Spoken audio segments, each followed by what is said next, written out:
In Aswan, Egypt, a family returns home and their daughter Layla runs to check on her pet bird, but finds it dead.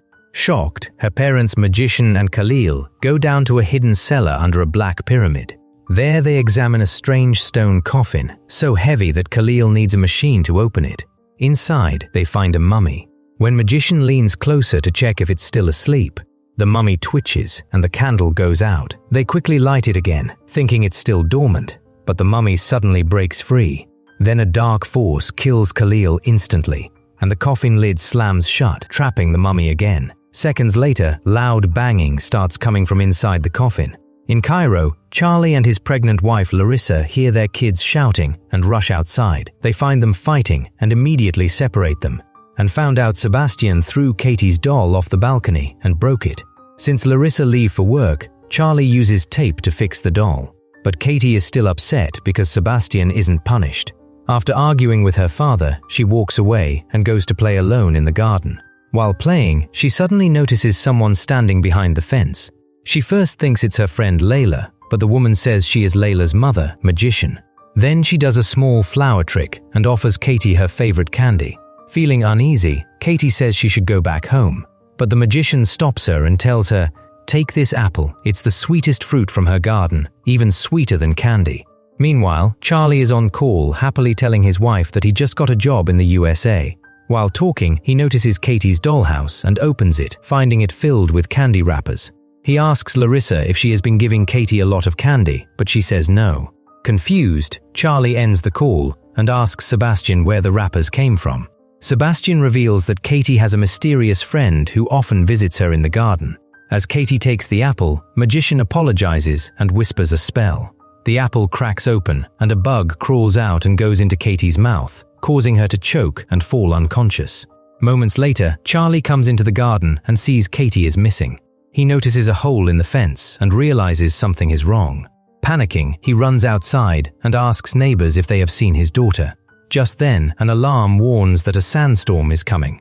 In the distance, Charlie spots a woman walking with a child and immediately chases after them. But the growing sandstorm and crowded streets create chaos, and he loses sight of them.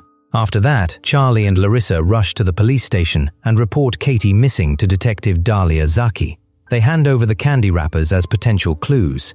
But the situation takes turn when Zaki's boss quietly tells her to investigate the family first. Charlie doesn't understand every word being said, but he catches enough to realize they're being suspected. The accusation hits him like a punch, and he completely freaks out. 8 years later, the family has moved into Larissa's Catholic mother Carmen's home. Charlie and Larissa now have another daughter named Maud, but they still keep Katie's room exactly as it was. Meanwhile, in Egypt's eastern desert, a boy fixing his bicycle when he hears a plane crash behind him. Curious, he follows the sound and discovers the wreckage of a plane in the woods. He finds the pilot lying dead on the ground, and when he looks up, he is terrified to see the co-pilot's body stuck high in a tree. Terrified, he runs but trips and falls right in front of the stone coffin. Later, archaeologists get frustrated because their machines can't see what is inside the stone coffin, so they decide to open it themselves. Inside, they find a mummified female. As they carefully remove the wrappings, they notice strange symbols written on them. The mummy has long nails, and when they uncover her face, they are shocked to see she looks like a young girl. While they take photos, the mummy suddenly wakes up. Her eyes turn black and a bug comes out of her mouth. She starts screaming while squirming inside the coffin. In New Mexico, the family is on vacation and trying to relax.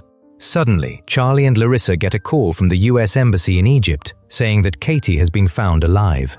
Hearing this, they take the next flight to Cairo. There, a doctor tells them that Katie has suffered serious trauma and starvation. She is now in a deep, unresponsive state and may behave in strange ways. The doctor also warns them to stay calm, avoid loud sounds, and not make sudden movements around her. When the parents finally see Katie, they notice she looks very weak and different. Katie slowly reaches out so both parents can hold her hand, but then she suddenly gets overwhelmed and starts panicking. The parents step outside to give her space, and Larissa breaks down in tears. Afterwards, Zaki shows them photos of the stone coffin and explains that it is about 3,000 years old. She tells them that Katie was likely on the plane that crashed while being transported. Zaki suspects Katie may have been a victim of human trafficking because in Egypt, stone coffins are sometimes used to secretly smuggle people or illegal items. Next day, Charlie and Larissa bring Katie back home, but her siblings get scared when they see how she looks. Maud is brave and goes to introduce herself, but Sebastian stays back and avoids her, while Carmen prays for Katie and gently kisses her on the forehead. But Katie suddenly reacts violently and headbutts her. As Katie starts struggling again, Charlie holds her down while Larissa gives her a sedative to calm her. That night, when Charlie came to check Larissa, he finds her asleep on Katie's bed, but Katie is gone again. Panicked, they immediately start searching for her. At the same time, Maud wakes up after hearing strange noises. She wakes Sebastian, and he hears the loud banging sounds too. Worried, Sebastian grabs a baseball bat to protect himself. Right then, their parents enter the room. Then Larissa opens a hatch and finds Katie hiding behind some boxes, but Katie immediately runs away when she sees her. Larissa follows her through the tight space, while Charlie enters the wall through another hatch and eventually catches up with her. Just then, a scorpion appears and starts crawling along the wall. Suddenly, Katie grabs it and eats it. Hearing all the commotion, Maud and Sebastian rush to Katie's room, where they see Charlie struggling to hold her back, while Larissa puts her hand in Katie's mouth, making her to vomit. Next morning, Charlie takes the kids to school, but finds coyotes blocking the gate. He keeps honking until they leave. At school, he tells the kids not to tell anyone that Katie is back. So Sebastian asks what happened to her, but Charlie says he doesn't know. Back at home, Carmen brushes Katie's hair, while Larissa cuts her long nails. Meanwhile, Charlie installs a lock on the hatch inside Katie's room. While working, he notices a blood stain under the carpet. When he lifts it up, he is shocked to find a thick substance slowly damaging the wooden floor. At the same time, Larissa tries to cut Katie's last toenail, but it takes a lot of force. Suddenly, the nail tears off, taking a large piece of skin with it. Just then, Charlie hears Carmen calling for help and rushes to the bathroom, where he finds both women on the floor while Katie is nowhere to be seen. So he starts looking for Katie in the house, and while searching, he comes to the laundry room where he sees Katie badly injuring her foot. Later, Katie is sedated again and sits quietly on the bed while Larissa bandages her foot. Seeing Katie's condition, Charlie says they should send her to a specialized medical facility, but Larissa refuses. The two argue outside Katie's room, and in frustration, Larissa walks into the room and shuts the door. Meanwhile, Charlie goes into the bathroom, where he finds the piece of skin that came off Katie's foot covered with strange markings. He takes it to his desk for a closer look, and after carefully separating the layers, he discovers ancient language written on it. Next day, Charlie visits Professor Bixler and shows him photos of the strange writing he found. Bixler explains that it is written in hieratic, an ancient Egyptian cursive script. Charlie then asks him to translate it. That night, Charlie sits beside Katie's bed and tearfully apologizes to her. While sitting there, he hears a strange clicking sound coming from her jaw and realizes she is sending a message in Morse code. He quickly writes the pattern down in a notebook and searches through Katie's belongings, where he finds a Morse code chart. Using it, he decodes the message and discovers that it repeatedly spells the name Layla. He immediately calls Zaki and tells her what he found. Zaki asks if they know anyone named Layla. This leads Charlie to search through an old box of letters, where he finds a card with a drawing of Candy signed by Layla. Right then, Maud comes out of the bathroom and hears someone singing. Curious, she stops, and wondering if the voice belongs to Katie. To her shock, Katie speaks and tells her not to tell anyone. Suddenly, Katie reaches the door and licks Maud's foot. Scared, Maud tries to run, but Katie whispers a strange spell, causing Maud to freeze in place. Soon, her body starts rising into the air. Then she is violently thrown on the door. Next day, Zaki gets the card from Charlie and searches for information on Layla.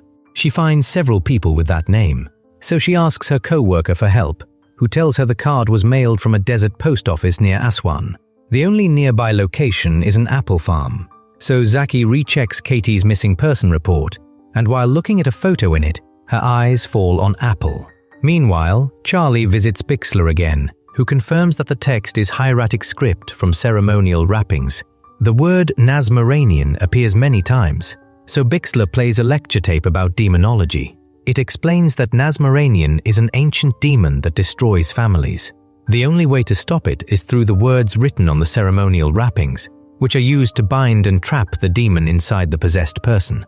In Aswan, Zaki arrives at the farm, but no one answers when she knocks on the door, so she forces her way into the house through the back door and searches the house room by room. Eventually, she finds the underground cellar. When she goes down, she discovers machinery used for demon bindings. After coming back up, she notices the front door is open and sees movement in the next room. She draws her gun and announces that she is police. But suddenly, magician attack her with a knife, so Zaki shoots her in self-defense. As Zaki tries to question her about Katie, Layla appears at the door. Seeing her, Layla runs away, and Zaki chases her until they reach a cliff edge where Layla starts digging in the ground. Zaki fires a warning shot into the air to make her stop. Then Layla shows her a box. When Zaki opens it, she finds a tape labeled Katie. Meanwhile, Carmen keeps praying for Katie in her room. Suddenly, Katie bites her hand and knocks her down. Somehow, Carmen manages to push her away and tries to escape, but the door suddenly slams shut.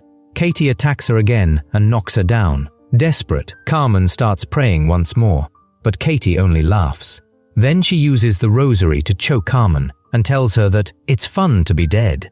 Moments later, Katie throws Carmen through the window. Right then, Charlie and kids arrive home in car. Suddenly, Carmen crashes onto the car, terrifying Charlie and Sebastian. But Maud starts laughing strangely while Charlie tries to help Carmen. But a coyote attacks him too. When Larissa enters Katie's room, she sees Katie sleeping. Then she looks through the broken window and sees a pack of coyotes eating Carmen's body.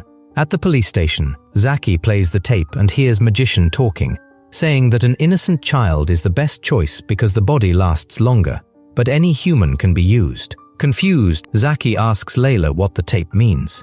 Layla explains that Katie was not supposed to be taken out of the stone coffin, but her brothers moved her because the valley was about to flood. When Zaki asks for more details, Layla writes everything down on paper. After reading it, Zaki quickly tries to call Charlie to warn him, but he does not pick up the phone. During Carmen's funeral, Larissa sits on a couch while people come over to offer their condolences for her mother, while Charlie sits outside Katie's locked bedroom door, keeping an eye on her. Moments later, Sebastian comes to tell him that Mom wants to talk. When Charlie goes to see her, Larissa admits that she now agrees Katie should be sent somewhere else for treatment. Right then, Sebastian hears Katie's talking. In a friendly voice, Katie says she wants to come out and join everyone. Frightened, Sebastian runs to his room and puts on his headphones, but Katie's voice still gets into his head. She reminds him of the doll he threw and says that incident inspired her to throw their grandmother, and starts laughing at him. In kitchen, Maud pulls out all of her teeth and then looks the ceiling. Moments later, Katie breaks the ceiling and crawls out, while Maud walks over to Carmen's coffin and pulls a thread that opens Carmen's mouth. Then she came toward her parents and smile. They are shocked to see that she is wearing Carmen's teeth. When a man bumps into her, Maud attacks him. As the adults rush to stop her, Katie crawls across the ceiling and jumps into the coffin.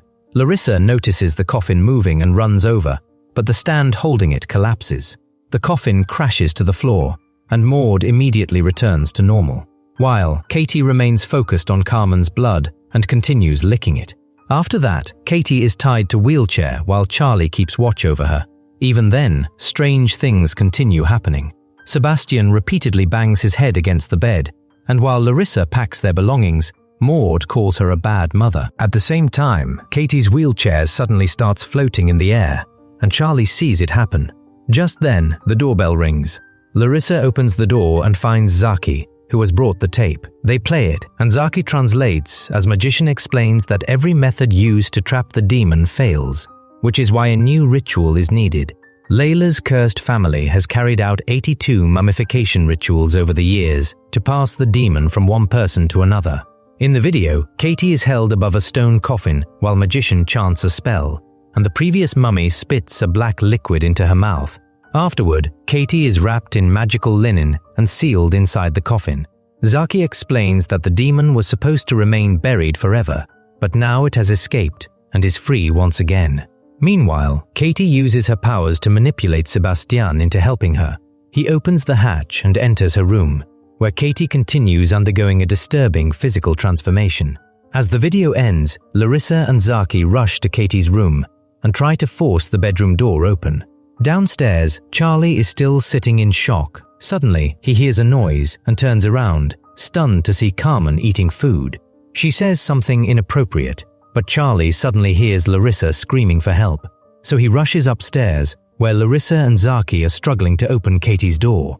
Just as they are about to get it open, a powerful force from inside throws them backward, and a fully possessed Katie appears. She attacks Charlie and bites off part of his skin before others pull her away. In chaos, she pushes Zaki, who falls down the stairs. Then Katie swallows the skin and keeps attacking Charlie, headbutting him several times. Larissa tries to help, but Katie locks her in room with Sebastian. He hits her with a bat, so Larissa grabs a sedative and hides inside wall hatch while Sebastian chases her. When Sebastian gets distracted, Larissa sneaks up and knocks him out using the sedative. On stairs, Zaki wakes up and sees Carmen standing there. Suddenly, Carmen steps on her neck and spits out a scorpion, which lands in Zaki's mouth. Zaki quickly reacts and kicks Carmen, causing her head hit the stair railing. At that moment, the scorpion's stinger pierces Zaki's neck, but she pulls it out with her hand. Meanwhile, Katie tries to choke Charlie, but he pushes her away. Then he reunites with Zaki on stairs, and they run to Katie's bedroom to hide. Inside, he tells Zaki to chant the spell. When Katie attacks again, Charlie holds her back while Zaki starts chanting the spell. Suddenly, Katie panics and starts hitting Charlie, so he throws her to the floor to hold her down. Just then, Larissa enters the room, and Charlie apologizes to her. Then Katie spits the dark liquid into Charlie's mouth, and both of them collapse and lose consciousness while holding hands. Later, Katie wakes up and returns to normal, calling Larissa Mum in her normal voice. Afterward, Charlie is seen sealed inside a coffin in the basement. To communicate, Katie taps on the coffin in Morse code, and Charlie taps back, telling her he still loves the family. Meanwhile, Magician is revealed still alive in a hospital. One day, Larissa visits her and injects her with a sedative. Soon after, Zaki brings Charlie in a wheelchair, and they begin the ritual to transfer the demon into her.